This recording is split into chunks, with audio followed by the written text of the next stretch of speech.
കാസർഗോഡ് നീലേശ്വരം പള്ളിക്കരയിൽ വീടും സ്ഥലവും ജപ്തി ചെയ്ത കുടുംബത്തിന്റെ താൽക്കാലിക ഷെഡും ബാങ്ക് അധികൃതർ പൊളിച്ചുമാറ്റി.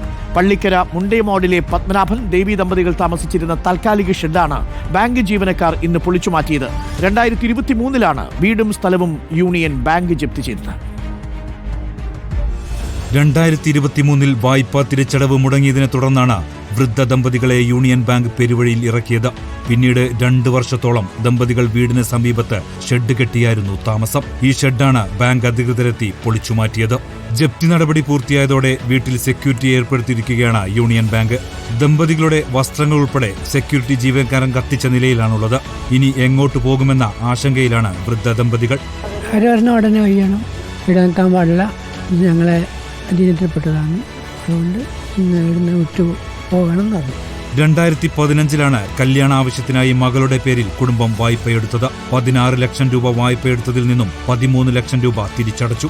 എന്നാൽ കോവിഡ് സമയത്ത് വിദേശത്തായിരുന്ന മകന്റെയും വഴിയോര കച്ചവടം നടത്തിയിരുന്ന പത്മനാഭന്റെയും ജോലി നഷ്ടപ്പെട്ടതിനാൽ ബാക്കി വന്ന വായ്പാ തിരിച്ചടവ് മുടങ്ങുകയായിരുന്നു. റിപ്പോർട്ടർ, കാസർഗോഡ്.